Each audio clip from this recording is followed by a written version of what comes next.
So, finally finished the story, and I personally think it's a masterpiece.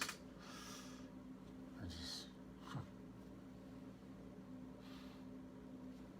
but I want to talk about the controversy people seem to have with this particular game. The main thing is spoilers. This is what happens to Joel.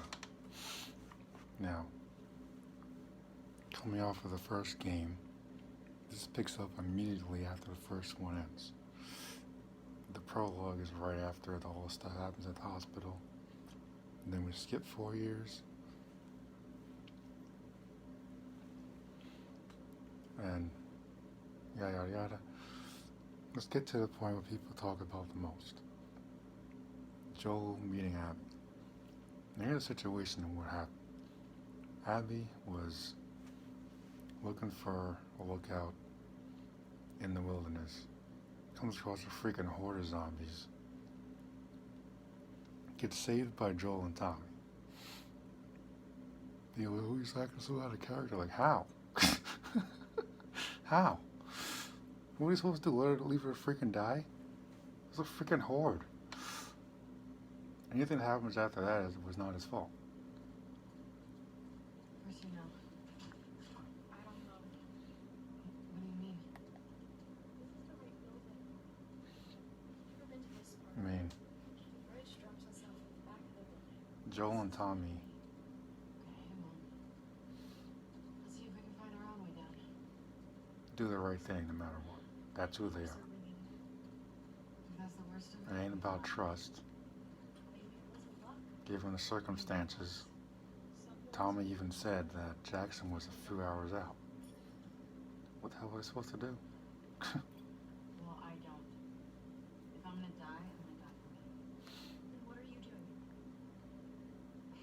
Why did you come back for us? Guilt. Of what? You don't owe us anything. I just needed to lighten a little bit. Abigail set them up. I don't think she knew specifically who Joel was, what he looked like, but ever since, spoilers, she found her freaking dad in the hospital. I think people started to figure out that someone was there. Again, I don't know how they knew his name, but I know his brother Tommy was a Firefly. So I suppose they put the pieces together.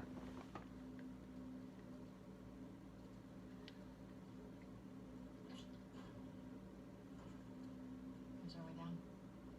If we get to the street, we'll go to the hospital.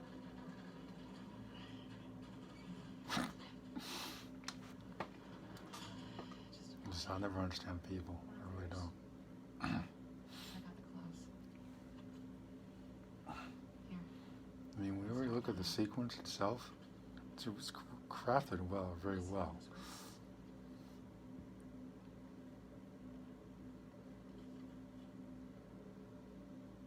And Joel's fate, They always take elevators down to the bottom, so I don't know. and Joel's fate impacts the entire story. That's the way it works.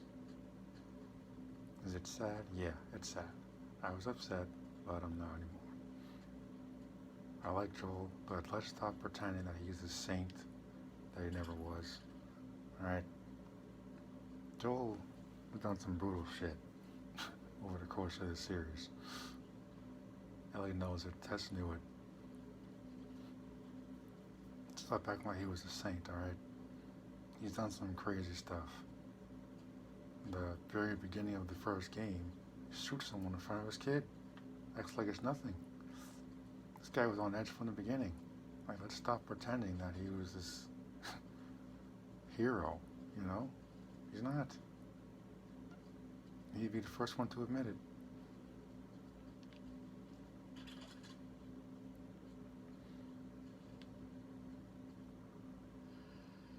S'mores. Masks on.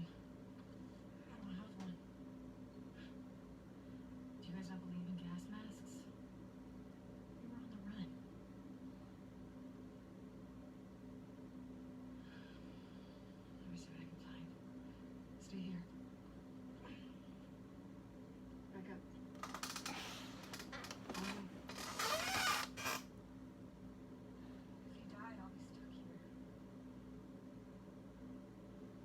just preparing to make it. Yeah, I know people are not gonna like Abigail. I know, I get it. I get it. Here's the thing. Okay, gas mask. She's a flawed character, and when you understand her grief as to why she was obsessed with finding Joel, it's a lot easier to get past it, I suppose.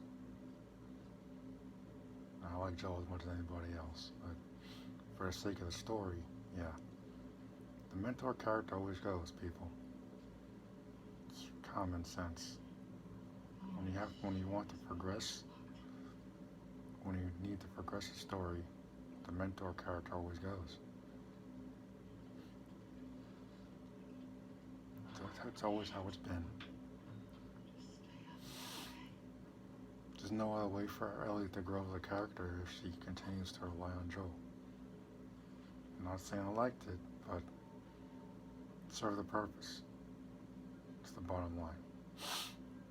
People can't accept that, not my problem. Granted, some parts of the story are a little messy, I'll admit that. It's not a perfect game. It's a freaking masterpiece, but it's not perfect. Understand? Still, I've already finished the story on my New Game Plus. I'm just replaying my favorite chapters. The story's intense. It's intense. But, yeah. Most people are not going to be able to handle the complex story.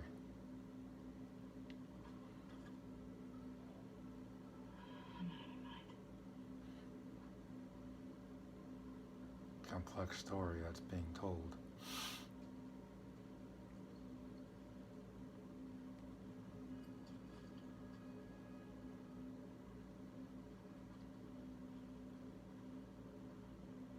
And speaking personally as a writer, I came out feeling a little inspired by some of the risky decisions Naughty Dog made.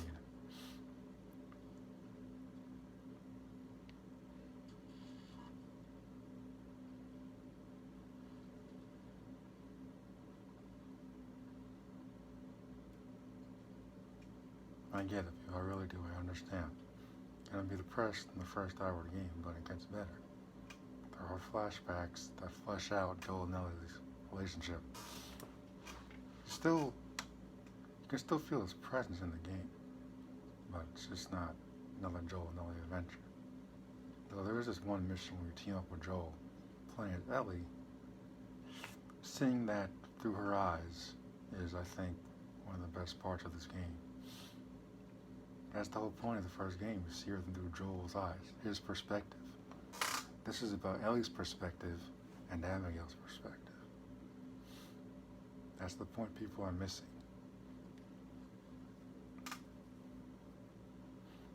Joel's actions have consequences. He wasn't thinking about that when he saved Ellie and murdered everybody in the damn hospital. He didn't think they would come back to bite him in the ass, and it did. He didn't think about how many lives would be affected through his actions. Because now there's freaking hordes of infected hordes.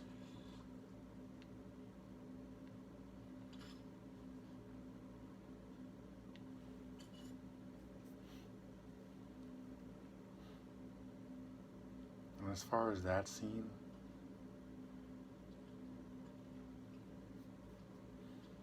there's no way Joel or Tommy could have known what's going to happen. There's no way. Yes.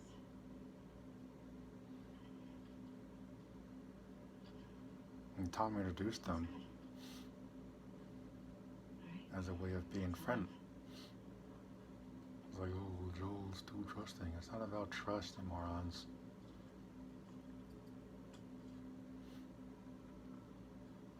They would never have made it to Jackson with the freaking horde chasing them.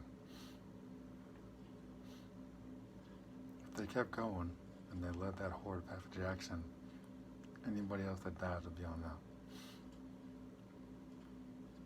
You didn't have any other options.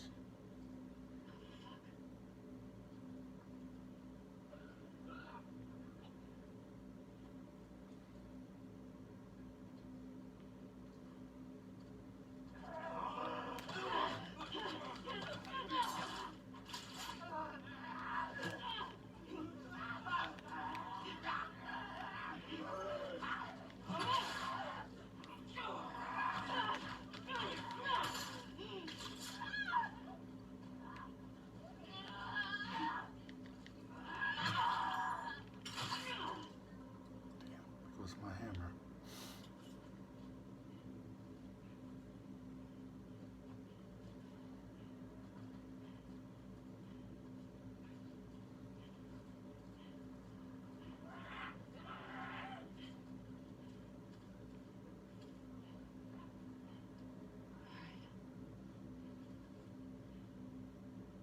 Again, art is subjective. Everyone's entitled to their opinions. So, all due respect. Personally, I don't really care what anyone else thinks. But, you know, it's a great game. I think so, anyway. There's so much negativity on the internet. That's why I don't go online that much anymore. People get on my nerves.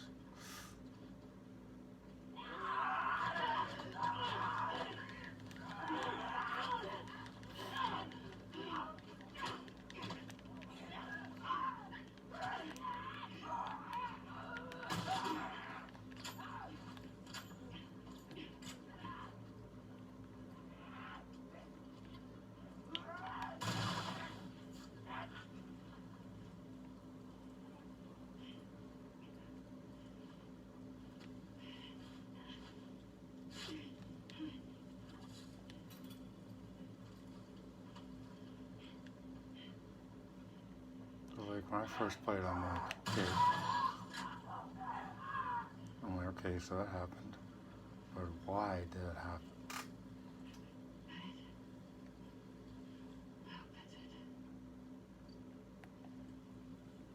If you actually have the balls to progress further into the story, you'll see that everything is explained.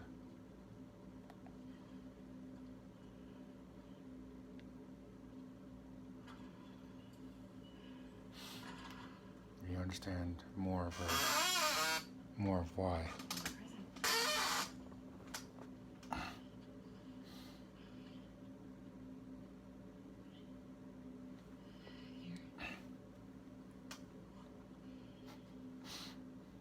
Yeah, I miss Joel too, guys. I really do.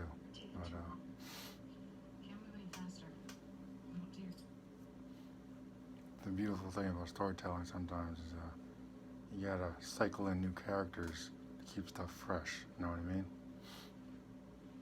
Otherwise, it's gonna be the same crap over and over again. I think that's why they did it in a way, to not recycle the same stuff from the first game. Keep it somewhat new, you know, but familiar at the same time. Again, I don't like that they killed so and so off, but again, mentor figures always go. It's just how it is. Otherwise, Ellie's not going to progress as a character. It's just how it is. Your sister ain't got a book dead.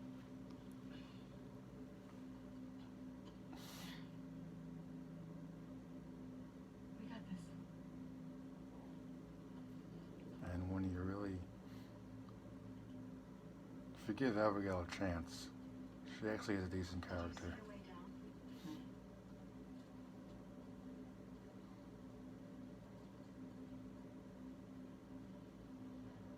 Abby, what about that? That a fire hose? It took a while for me to warm up to the character as well, but Abby.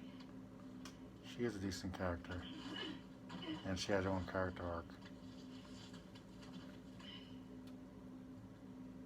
And the main theme of the story is pain and vengeance, and what it does to people.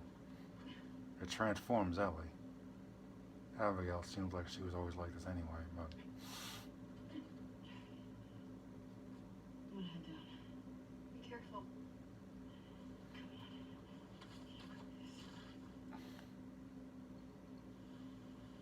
gotta say, the characters that are the most flawed are the most interesting. Because they feel real. Understand?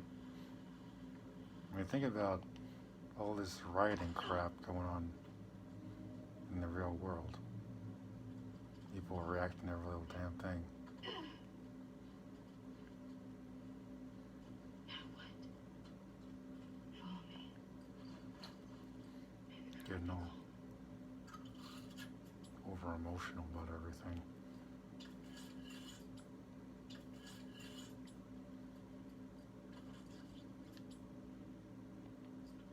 But this kind of makes me more excited for the TV series.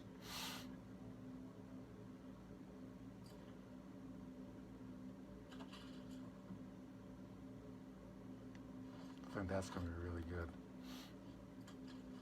Naughty Dog took some risks with this one. I think they were necessary though. You gotta progress the story one way or another. Can't stay the same. Can't be done. And the fact that so many people got mad means that it worked.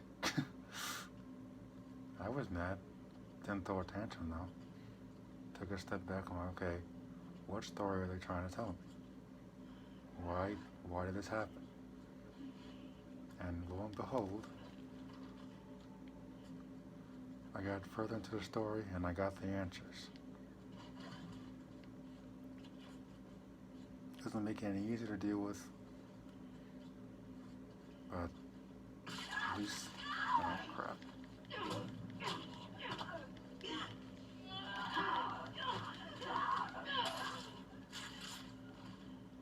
At least it was explained. Holy shit. That thing was growing into a wall. Until it fucking wasn't. I hate demons. Tell me about it.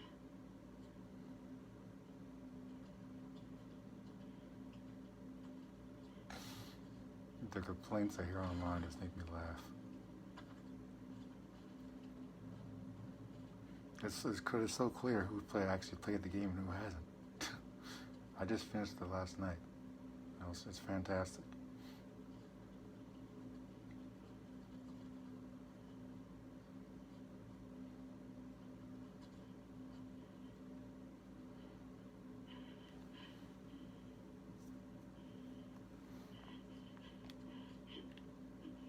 The most I'll give it is probably 8 out of 10. I give it an 8 out of 10. How many more floors down do you think we have to go? I don't know. It's a big building. Yeah. Now, a lot of people are mad because they can't see the bigger picture of why it happened. That's why they're upset. They can't accept it, that in order for stories to progress, things have to change sometimes.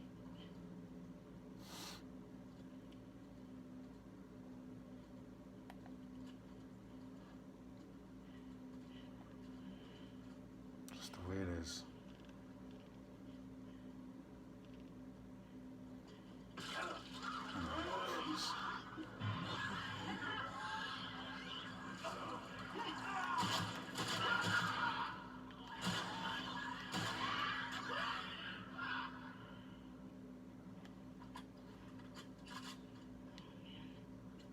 Well, I am so glad we took this shortcut. Even though we're stuck with all these demons. That's the joke, Glenn.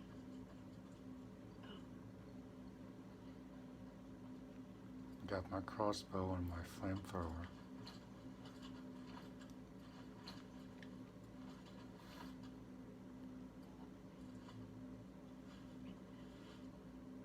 So there's just one part in the hospital that's insane. We're fighting this, I don't know what it's called, some kind of, it's like a Hydra infected thing. It's like, damn, what the hell is that?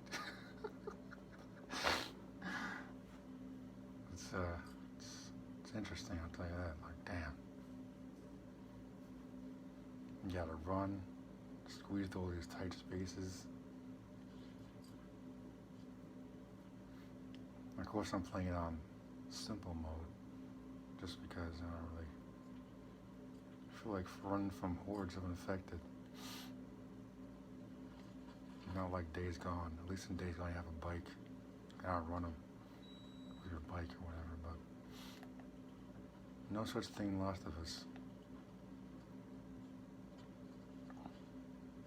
Still gotta finish Days Gone, actually.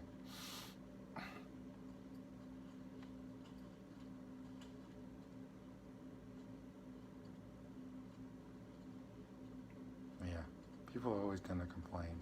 It's what they do best. They do it for views and whatever. Game's a masterpiece. End of discussion, really. Yeah, it ain't perfect. It has flaws.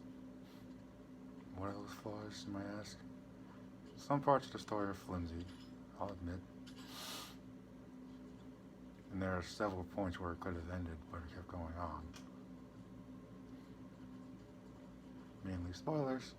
When Ellie and her little friend are settled down on this farm. Could have ended there, like Uncharted 4 did. But, kept going. Personally, I can't see Ellie settling down. It just doesn't seem like it fits her character at all. So I'm kind of glad it kept going, actually. I didn't expect her to just do what she did, but I think it worked. It's better than making DLC and waste everybody's time. Like, oh, next month you could find out what happens. Or whatever, you know? It worked. The way it ended, it was like kind of abrupt, kind of closed off, and open-ended at the same time. Maybe not for Ellie, but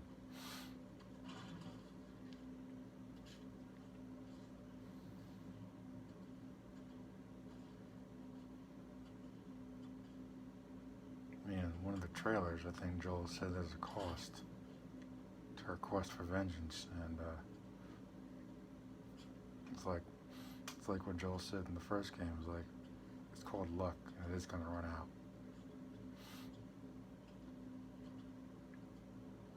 It ran out for Tess.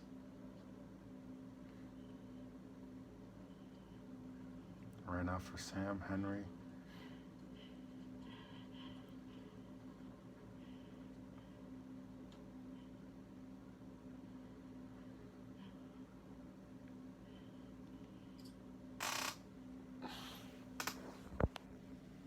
But yeah, I still recommend it.